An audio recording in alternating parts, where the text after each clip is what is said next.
7 months after the divorce, a millionaire takes his new girlfriend out and freezes when he sees his pregnant ex-wife working as a waitress.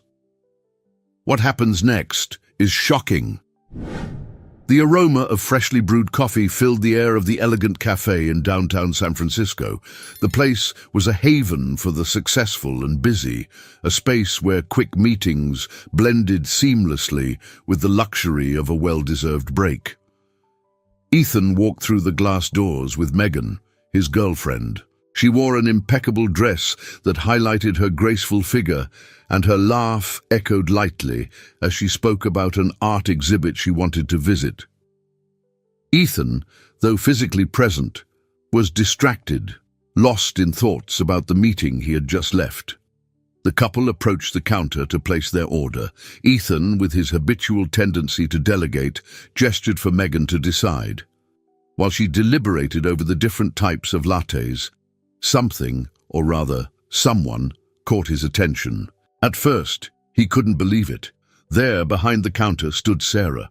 Her hair, now tied back in a casual bun, framed a face he knew all too well. But it was the rounded curve of her belly that made the ground feel as though it had vanished beneath his feet. She was pregnant. For a moment, everything around him went silent. Megan's voice and the murmur of the other patrons faded away. He could only focus on Sarah's expression. She noticed his presence and froze. The serenity on her face was immediately replaced with a rigidity, her brown eyes hardening as if she were building a wall between them. "Sarah," was all he managed to say. Sarah didn't respond right away. She took a deep breath and continued assisting the customer in front of her, acting as if Ethan wasn't there. However, the hand holding the card terminal trembled slightly. Ethan stepped forward, trying to get her attention. "Sarah, I didn't know you were here." This time, she looked directly at him. There was no sweetness or longing in her gaze, only a pain so profound that it made him recoil. "What do you want, Ethan?" she asked in a controlled but pointed tone. Before he could answer, Megan, still oblivious to the tension between them, stepped closer with a smile. "Everything okay, honey? Who's she?" The question fell into the air like a stone in water. Sarah let out a dry laugh. "Just an ex-wife, nothing more. Enjoy your coffee." With that, she turned her attention away and called the next customer. Ethan felt the weight of her words. It was as if she had plunged a knife into him and twisted it. That brief exchange, however, brought a flood of memories rushing back. The dinners cancelled because of endless meetings, the arguments over his emotional absence, the promises he had never kept. He tried to speak again, but the growing line forced him to step back. Sarah seemed untouchable, shielded by a wall of resentment. With no other choice, Ethan turned away and walked back to Megan, who watched him curiously. "You're acting strange," she remarked as they walked to a table in the corner. "Who was she?" "Someone from the past," Ethan replied, avoiding her gaze. His attempt to change the subject was futile. His mind was still on Sarah. He wondered how she was doing, whether the baby was his, a possibility that unsettled him deeply. As Megan chattered on about the art exhibit, Ethan watched Sarah from afar. There was a strength in her posture that impressed him. She handled customers patiently, even when clearly overwhelmed. He wondered how she had ended up here, pregnant, working, seemingly alone. When they finished their coffee, Megan suggested they leave. Ethan hesitated, but knew it wasn't the time to push. As they walked out, he glanced back one last time. Sarah didn't look up. She was focused on something at the counter, but the tension in her shoulders showed she felt his presence. Back in the luxury car, Ethan remained silent. Megan, puzzled, asked if he was okay, but he only shook his head, trying to push the thoughts away. But it was impossible. The sight of Sarah pregnant had planted a seed of unease that he couldn't ignore. In the days that followed, the scene at the cafe replayed in his mind. He found himself revisiting the past, reflecting on the arguments and moments that had led to their divorce. Ethan knew he was responsible for much of what had happened. For years, he had prioritized his career above all else, neglecting Sarah's needs and feelings. He never imagined it would lead to their downfall. Now, faced with her image, a pregnant woman seemingly moving forward without him, Ethan felt something he hadn't felt in a long time, genuine regret. And along with the regret came a desire. He needed to do something. He didn't know exactly what. But the thought of continuing to ignore Sarah and possibly his child felt unbearable. As he gazed out the window of his office, staring at the city skyline, Ethan felt the weight of a decision forming within him. He needed to fix what he had broken, not to ease his guilt, but because, for the first time in years, he wanted to be a better person. Their story wasn't over yet, and Ethan was determined to rewrite it. Ethan sat in his luxurious office at the top of a San Francisco skyscraper. The expansive view of the city felt ironically distant, as if he were trapped in a glass dome, disconnected from everything around him. On his impeccably organized glass desk, papers awaited his signature, promising contracts that would further expand his empire. But for the first time in years, Ethan couldn't focus. The image of Sarah behind the cafe counter haunted his mind.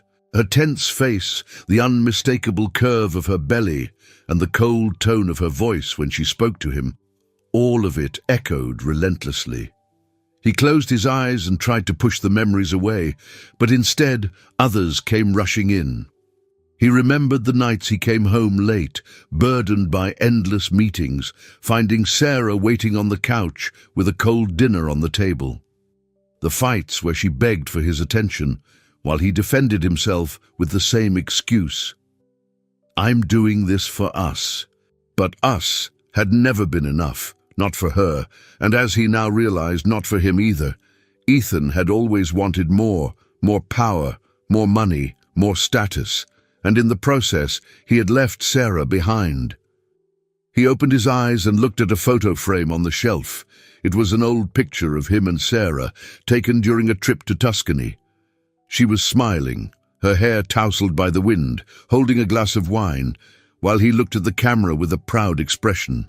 He couldn't remember the last time she had smiled at him like that. A knock on the door interrupted his thoughts. Megan walked in, holding a tablet and wearing her usual confident smile. She talked about a new project, but Ethan only nodded distractedly. Finally, she placed the tablet on the desk and tilted her head, curious. "You've been acting strange since yesterday," she said. "What happened at that cafe?" "It was nothing," he replied automatically, shifting his gaze to the window. "Nothing?" Megan raised an eyebrow. "Ethan, you were silent the rest of the day. Who was that woman?" Ethan hesitated. He knew that bringing up Sarah would open a door he wasn't sure he wanted to cross with Megan. "Someone from my past," he said at last. "That's all." Megan crossed her arms, clearly dissatisfied with the answer. "Well, I hope you figure out whatever this is. It doesn't seem healthy to be so stuck on old things." When she left, he felt a wave of relief. Megan was practical, but her practicality often bordered on superficiality. Compared to Sarah, she seemed so distant. Their relationship was one of convenience, a silent agreement where neither demanded much of the other. And at that moment, Ethan realized something painful. He was emotionally absent with Megan, just as he had been with Sarah. That night, unable to sleep, Ethan did something he had avoided since the divorce. He picked up his phone and searched for information about Sarah. He knew she worked at that cafe, but what else had happened in her life? In just a few clicks, he discovered that she had left her previous job, the same one he had, ironically, encouraged her to quit, saying she didn't need to work, and had started rebuilding her life from scratch. There was no sign of a partner. Her social media presence was minimal, almost non-existent. She shared little more than occasional comments about the baby she was expecting. One post in particular caught his attention. It was a photo of an ultrasound, accompanied by the caption, "Sometimes life gives us a second chance when we least expect it." The date matched exactly the time when they had separated. Ethan felt the weight of that coincidence. He didn't know if the baby was his, but the possibility was overwhelming, and even if it wasn't, she was clearly facing all of this alone. He thought about what Sarah had said at the cafe, the disdain in her voice. She didn't want him to be part of her life, but he couldn't ignore what he was feeling. It was as if every bad memory, every broken promise, now demanded redemption. But it wouldn't be easy. Sarah had every reason to distrust him. During their marriage, he had always promised to change, but never did. His words had lost their weight, replaced by empty excuses. Would this time be any different? He wanted to believe it could be, that this time he could truly be better. He closed his laptop and sighed. For the first time in a long time, Ethan wasn't thinking about business or himself. He just wanted to help Sarah, to show her that, even if it was too late, he could be someone she could trust again. The next day, Ethan decided to act. He hired a private investigator to learn more about Sarah's situation, but he was clear. Nothing invasive, just find out how she's doing and if she needs anything. The report came back quickly. Sarah lived in a small rented apartment in a modest neighborhood. She worked long hours at the cafe with no apparent support system. The baby was due in just a few weeks. The detail that struck him the most was that she refused help from anyone she knew. Sarah had always been proud, but this worried him. Motivated by a mix of guilt and hope, Ethan made his decision. He would start slow, without pushing. He didn't want to scare her or come across as intrusive. All he wanted was to prove that this time he was willing to change. For her, for the baby, for himself. He didn't know exactly how he would do it, but one thing was certain. He wouldn't let Sarah face this alone. It was time to rewrite their story. Not with words, but with actions. The following days were a mix of anxiety and determination for Ethan. He knew he couldn't simply step into Sarah's life and demand a place. The wounds of the past were far too raw for that. But even if he couldn't be directly by her side, he decided he would help her in any way he could. That morning, Ethan called his personal assistant Philip and explained his plan. "I want to cover all of Sarah's medical expenses anonymously," he said, adjusting his tie in front of the mirror. "Make sure she never finds out it's me." Philip looked at him with surprise, but didn't question it. "Understood. I'll contact the hospital and arrange everything." It was the first of many steps. Ethan began discreetly monitoring Sarah's needs. Through the investigator, he learned that she had stopped attending prenatal checkups to save money. That deeply troubled him. He could only imagine what it was like for her. Handling everything alone, worrying about every penny. In addition to covering her medical expenses, Ethan started sending gifts for the baby. Small items were delivered to Sarah's apartment: clothes, diapers, a baby car seat. Everything was carefully wrapped, with no sender information. He knew he was taking a risk by doing this, but he believed that any help was better than none. However, Sarah didn't seem impressed. When she received the first gifts, she tried to return them at the cafe, but the delivery person had already disappeared. She stared at the packages with a mix of anger and frustration. Who could be doing this? Who thought she needed charity? One rainy afternoon, Ethan finally summoned the courage to speak to her directly. He went to the cafe, this time alone. The atmosphere was calmer, with only a few customers scattered at the tables. Sarah was behind the counter, serving coffee to an elderly woman. When their eyes met, Ethan felt the immediate barrier. She recognized him, and her expression hardened. "Sarah," he said, approaching the counter. "Can we talk?" She raised an eyebrow, her tone dry. "If it's about coffee, I'm available. If it's about anything else, I don't have time." "Please," he insisted, his voice full of sincerity. "I just want to help." Sarah let out an ironic laugh. "Help? How do you think you can help me now, Ethan, after everything?" "I know I messed up," he replied, keeping his calm.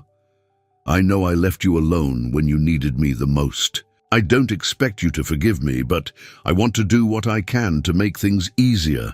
She crossed her arms, her gaze filled with distrust. "Make things easier? Is that why you've been sending gifts for the baby? Paying for appointments? You think money fixes everything?"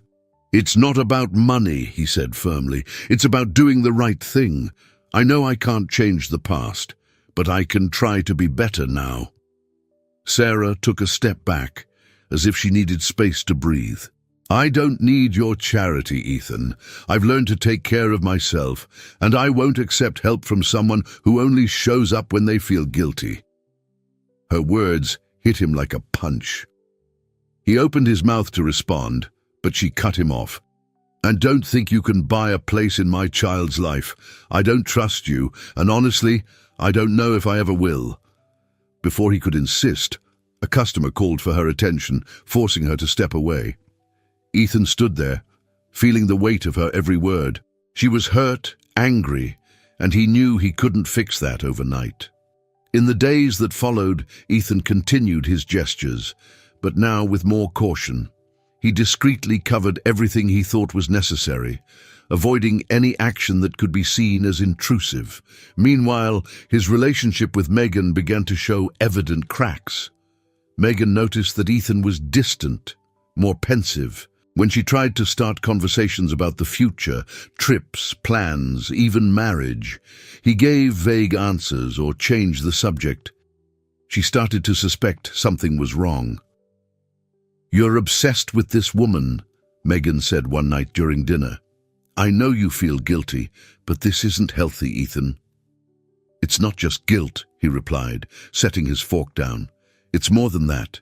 She is important to me." Important? Megan narrowed her eyes. "And what about me, Ethan? Where do I fit into all of this?" He didn't answer immediately. The truth was too cruel to say out loud. He cared for Megan, but what he felt for Sarah was different.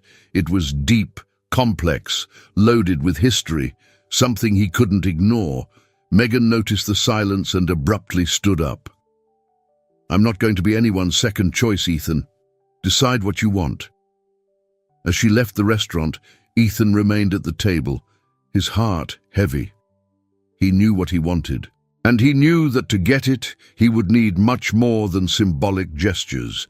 He would need to change, for real. The monotonous sound of rain against Ethan's office windows provided a backdrop to his restless mind. The reports on his desk remained untouched.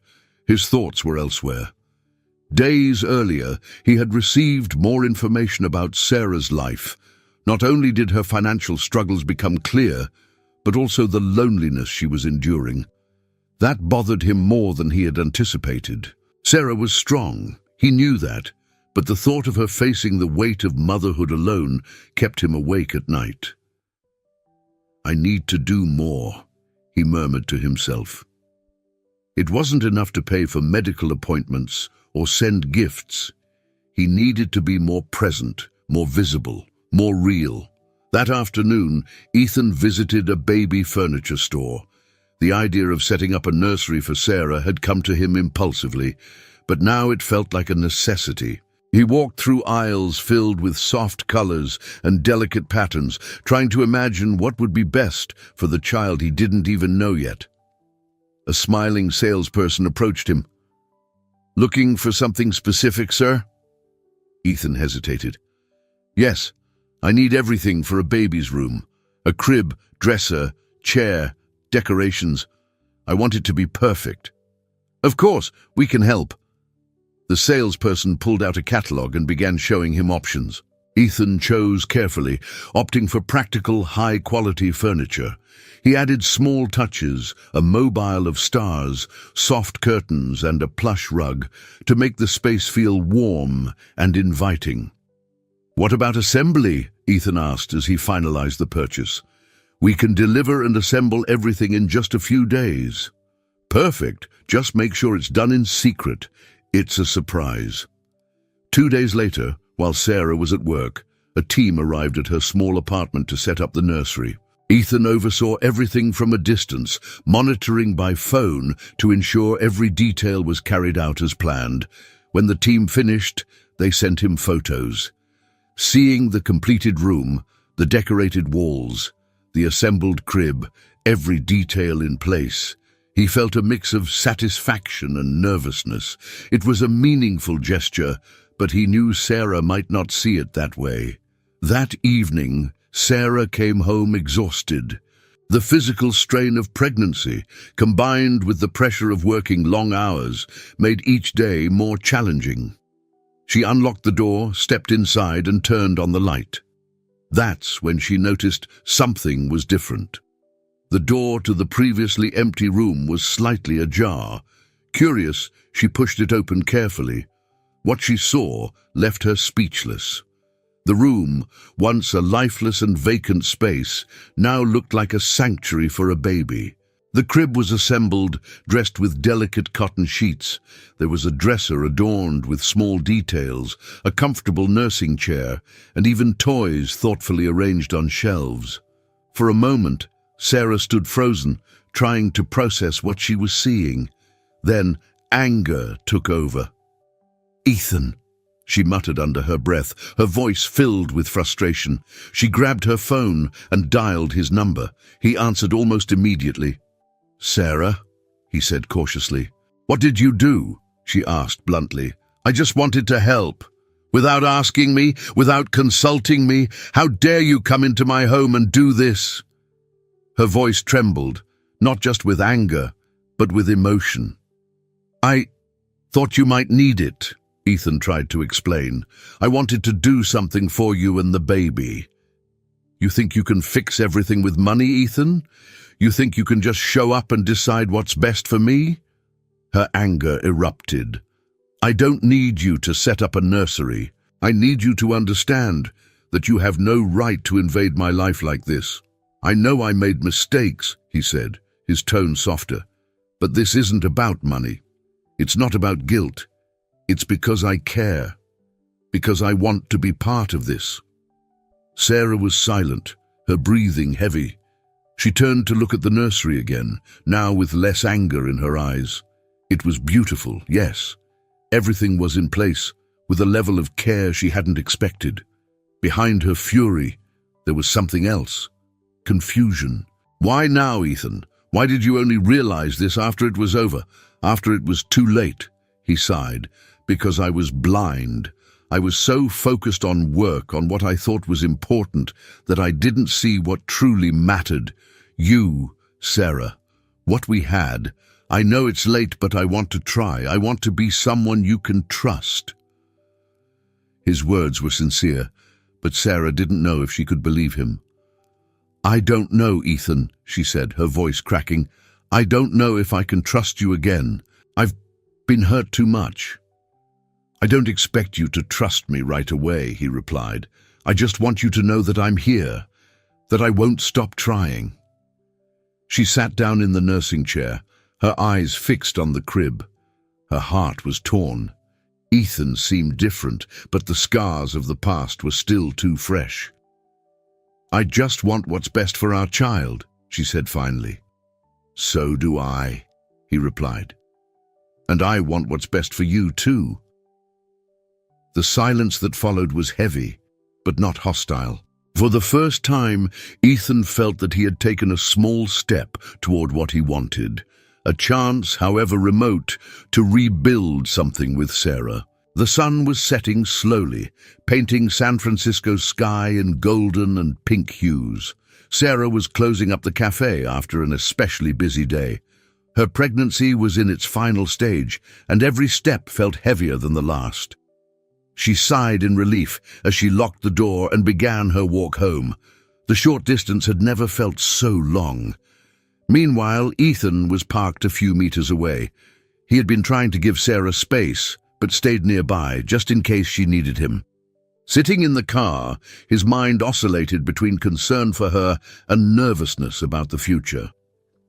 The image of the baby's room he had set up still occupied his thoughts, as did their conversation the night she confronted him. He knew Sarah still didn't trust him, but he also felt there was a small glimmer of hope. Suddenly, a movement on the sidewalk caught his attention. He saw Sarah stop abruptly, her hand pressed against her belly. The expression on her face was one of pain and surprise. Without thinking twice, Ethan jumped out of the car and ran to her. "Sarah, what's wrong?" he asked, steadying her by the arm. She was breathing heavily, pain etched across her face. I think it's starting. The baby—" She gasped, struggling to stay on her feet. Ethan didn't hesitate. "Let's go. I'm taking you to the hospital." The drive to the hospital was tense.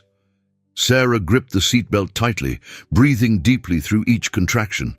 Ethan, at the wheel, alternated between worried glances at her and accelerating through the bustling streets. Despite the chaos, he remained calm, speaking softly to try to reassure her. "It's going to be okay," he said, though his own heart was pounding. "We're almost there." "Ethan," Sarah murmured weakly, I can't do this alone." He glanced at her quickly, his eyes filled with determination. "You're not alone. I'm here." When they arrived at the hospital, Sarah was rushed to the delivery room. Ethan tried to follow, but was stopped by the medical staff. Left in the waiting area, he paced back and forth, his heart heavy with worry. The wait felt endless, and every sound from the hallway made his stomach churn. Finally, a nurse appeared and motioned for him. "You can come in now." Entering the room, Ethan saw Sarah lying on the bed, sweaty and exhausted, but resolute. The doctor instructed him to stay by her side. He hesitated for a moment, but when he looked into Sarah's eyes, he realized she needed him. He stepped closer and took her hand. "You can do this," he said, giving her hand a gentle squeeze. "I'm here." Sarah didn't respond, but the pressure of her hand increased. It was enough for Ethan to know his presence mattered. Time seemed to slow as the moment of birth approached. Ethan was overwhelmed by a mix of emotions: fear, anxiety, joy, and most of all a sense of responsibility he had never felt before. And then finally, the sound that changed everything: a baby's cry. Ethan felt the air leave his lungs as he watched the doctor hold Benjamin for the first time. The tiny body was quickly cleaned and placed in Sarah's arms. She looked down at the baby with tears in her eyes, a tired but genuine smile on her face. Ethan couldn't contain his emotions. Tears streamed down his face as he stepped closer, gazing at Benjamin with a mix of disbelief and love. "He's so perfect," he murmured, his voice breaking. Sarah looked at him, and for a brief moment, all the pain and distrust vanished. She saw something in Ethan she hadn't seen in a long time: vulnerability. He seemed genuinely moved, as if this moment had broken down all the barriers that had kept him distant from what truly mattered. "Do you want to hold him?" Sarah asked hesitantly. Ethan looked at her with surprise and gratitude. He carefully took Benjamin into his arms, almost reverently. The baby was so small, so fragile, but in that instant, Ethan felt whole. He cried openly now, without shame. "Hi, Benjamin," he whispered, his voice trembling. "I'm your dad, and I promise I'll always be here for you." Sarah watched him, moved. There were still doubts in her heart, but something about the way Ethan held Benjamin, the way he looked at their son, felt different. Maybe he truly was changing. Maybe he really was trying. That night, while Sarah rested in the hospital room, Ethan stayed by her side, holding Benjamin as he slept. The emotional connection he felt now was undeniable. He knew the road to earning Sarah's full trust would be long, but he was willing to walk it. For now, he had something he hadn't had in a long time, a chance to make things right, and that was all he needed. The first few months of Benjamin's life were a roller coaster of emotions and challenges for Sarah and Ethan. Sleepless nights, constant crying, and worries about the baby's health created an exhausting routine. Sarah, used to handling everything on her own, started to notice that Ethan's presence made a difference. He wasn't just there, he was showing a level of dedication she hadn't expected. Ethan showed up at Sarah's small apartment every day, often bringing grocery bags or useful items for the baby. He made it a point to share the responsibilities, changing diapers, rocking Benjamin to sleep, and even learning to prepare bottles with the precision of a surgeon. "You don't have to do all this," Sarah said one morning as Ethan cleaned the small kitchen. She was sitting in the armchair with Benjamin in her arms, looking hesitant. "I want to," he replied, not stopping what he was doing. "It's not just for Benjamin, it's for you too." She didn't respond immediately. It was hard to accept Ethan's help without feeling suspicious. The fear that he might disappear again, as he had in the past, still haunted her. As the days passed, Sarah began to let Ethan be more involved. He accompanied her to pediatric appointments, helped establish a routine for the baby, and even stayed overnight on the couch occasionally so she could get some rest. Still, tensions between them were inevitable. "You don't have to make everything seem so perfect," Sarah said one night after a disagreement about Benjamin's feeding. "I know you're trying, but it doesn't erase what happened before." Ethan took a deep breath, holding back the immediate response that came to mind. He knew being defensive would only make things worse. "I'm not trying to erase the past," he said calmly. "I just want to prove I can be better now." Sarah looked at him for a long moment. There was still a wall between them, but she could sense the sincerity in his words. Even so, trusting him again felt like an insurmountable task. As the weeks went by, Ethan realized that rebuilding Sarah's trust required more than grand gestures. It was in the small things, like showing up on time, listening without interrupting, and respecting her space, that he truly made a difference. He felt fulfilled when Benjamin smiled for the first time, or when the baby babbled sounds that resembled words. But there was something even more rewarding. The small moments of connection that began to emerge between him and Sarah. One quiet afternoon, while Benjamin slept in his crib, they sat together in the living room. Almost without realizing it, Ethan began sharing childhood stories he had never told anyone before. Sarah listened silently, her gaze softening. She had never seen him so vulnerable, so willing to open up. "You're different," she finally said in a low voice. "I still don't know if I can believe this will last, but you're different." Ethan gave her a small smile. "I'm trying to be someone Benjamin can be proud of, and someone you can trust someday." But their progress was shaken by an unexpected revelation. On a sunny morning, while Sarah was caring for Benjamin, she received a call from an old friend who mentioned something that left her unsettled. "Did you know Ethan closed the deal with the company that bought your family's land?" the friend asked bluntly. The land, which had belonged to Sarah's family, had been sold years ago under circumstances she always considered unfair. Knowing that Ethan was involved, even indirectly, made her furious. That evening, when Ethan arrived at the apartment, she was waiting for him, her expression grim. "Did you know what that sale meant to my family?" she asked without preamble. Ethan stopped in his tracks, confused. "What are you talking about?" "My family's land. You closed a deal that destroyed an important part of our history, and you never mentioned it." He frowned, trying to remember. Then the truth hit him. I didn't know that was important to you. It was just business, Sarah. At the time, I had no idea." "And that's the problem, Ethan," she said, her voice trembling with anger and frustration. "You never paid attention to what mattered to me. It was always about you." Ethan tried to explain, but realized there was no justification that could erase the pain she felt. He knew that, even unintentionally, he had added another chapter of hurt to Sarah's life. In the days that followed, the tension between them resurfaced with full force. Ethan, feeling guilty, tried to make up for it with more dedication. But Sarah raised her walls again. Their relationship, which had seemed to be in the process of rebuilding, now felt more fragile than ever. Even so, Ethan decided not to give up. He knew it would take more than words to overcome this new wound, and despite the growing distance between them, he still believed it was worth fighting for. The atmosphere in Sarah's apartment had shifted. Since learning about Ethan's involvement in the sale of her family's land, the distance between them seemed to have widened again. Sarah avoided arguments, but her silence was as heavy as any words. For Ethan, each visit to the apartment was a mix of hope and fear.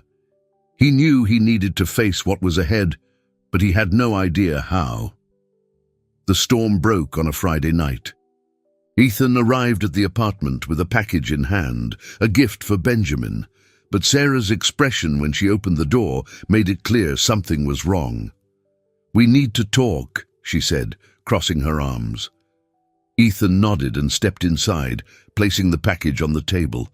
Benjamin was asleep in the next room, leaving them alone in the living room. "The land my family owned," Sarah began, cutting straight to the point. "You knew exactly what you were doing when you closed that deal, didn't you? Don't tell me it was just another detail in a stack of contracts." Ethan frowned.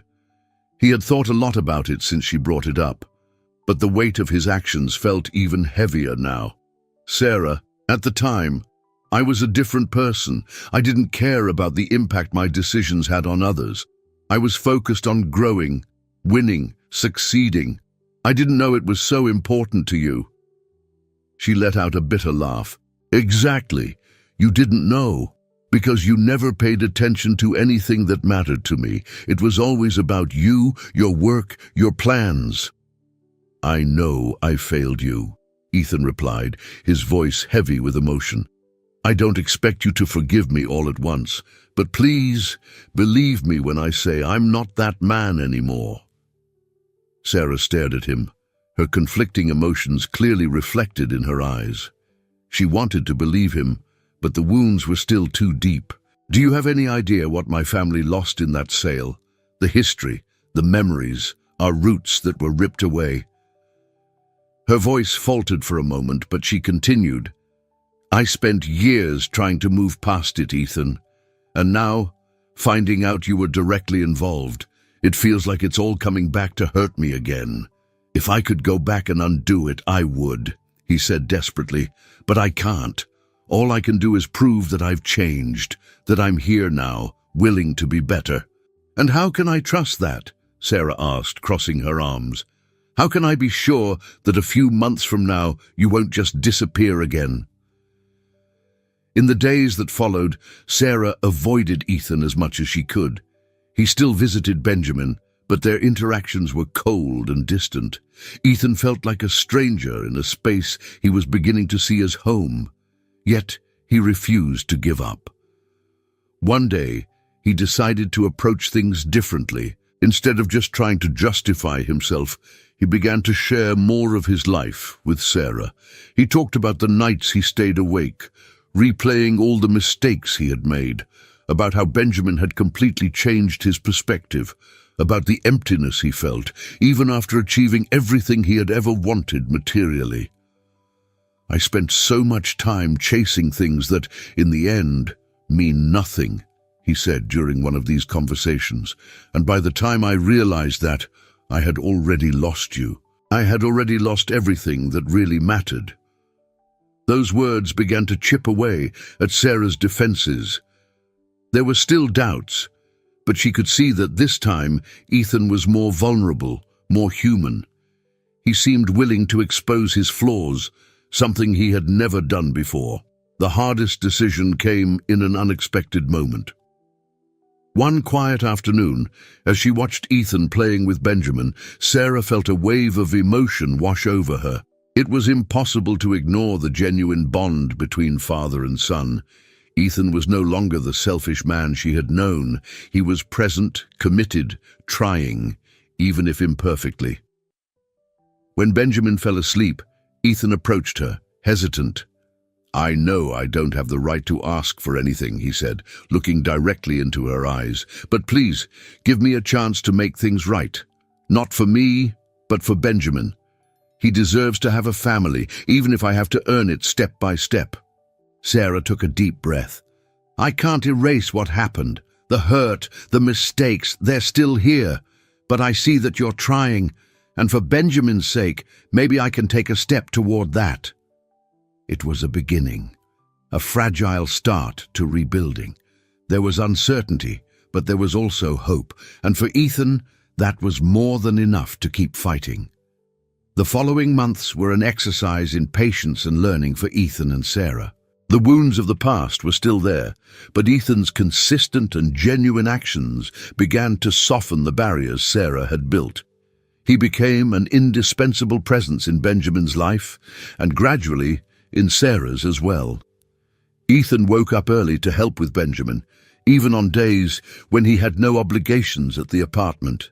He had learned to respect Sarah's space, but also made sure to be present whenever she allowed it. He accompanied her on walks to the park, read books about fatherhood, and made it a point to be by her side during pediatric appointments. These small gestures, initially met with skepticism by Sarah, began to reveal something new. Ethan wasn't just trying to fix the past, he was building something new. His dedication and consistency showed that he was finally learning to put the people he loved first. One afternoon, as they walked together through the park, Ethan pushing Benjamin's stroller, Sarah looked at him with a mix of curiosity and admiration. "You really have changed," she said, almost without realizing she had spoken aloud. Ethan stopped the stroller and looked at her. "I had to change, not just for you or Benjamin, but for me. I realized the man I used to be wasn't someone I could be proud of." Sarah looked away, reflecting on how much things had changed. She was still afraid of getting hurt again, but she also knew Ethan was trying harder than ever before.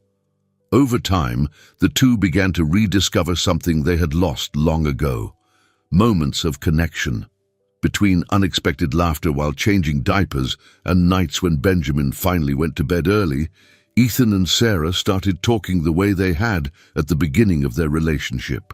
The feelings Sarah had tried to bury began to surface, but this time with a new foundation of respect and maturity.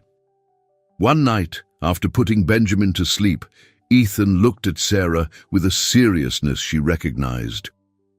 "I know I can't undo what I've done," he began, "but I want you to know that everything I'm doing now is because I want a second chance with you. Not as the Ethan you knew, but as the man I'm trying to become." Sarah took a deep breath, feeling the weight of his words. "I can't promise everything will be like it was before, but I can say I'm willing to try."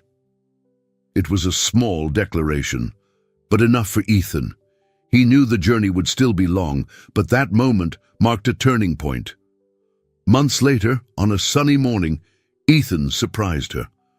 They were at the same park where they often brought Benjamin to play. Visibly nervous, Ethan asked Sarah to sit on one of the benches. "Why are you so fidgety?" she asked, laughing. He pulled a small box from his pocket and Sarah froze. Opening the box, he revealed a simple yet elegantly crafted ring that perfectly suited her. "Sarah," he began, his voice trembling, "I've spent the last few months trying to show you that I've changed, that I can put you and Benjamin above everything else. I know there's still a lot to fix, but I want to spend the rest of my life proving that I'm worthy of you. Will you marry me again?" Sarah remained silent, her eyes glistening with tears. The moment was filled with memories and promises. She looked at Ethan, seeing the man he had become, and felt something she hadn't felt in a long time: hope. "Yes," she replied, her voice soft but firm. "Yes, I would marry you again." The wedding was an intimate celebration, surrounded by close friends and family. Sarah wore a simple yet charming dress, while Ethan looked happier than ever as he watched her walk toward him. Benjamin, dressed in a tiny suit, was carried down the aisle in Ethan's arms, symbolizing their union as a true family. That day, Ethan and Sarah didn't just celebrate a new marriage. They celebrated the rebuilding of something that once seemed irreparable.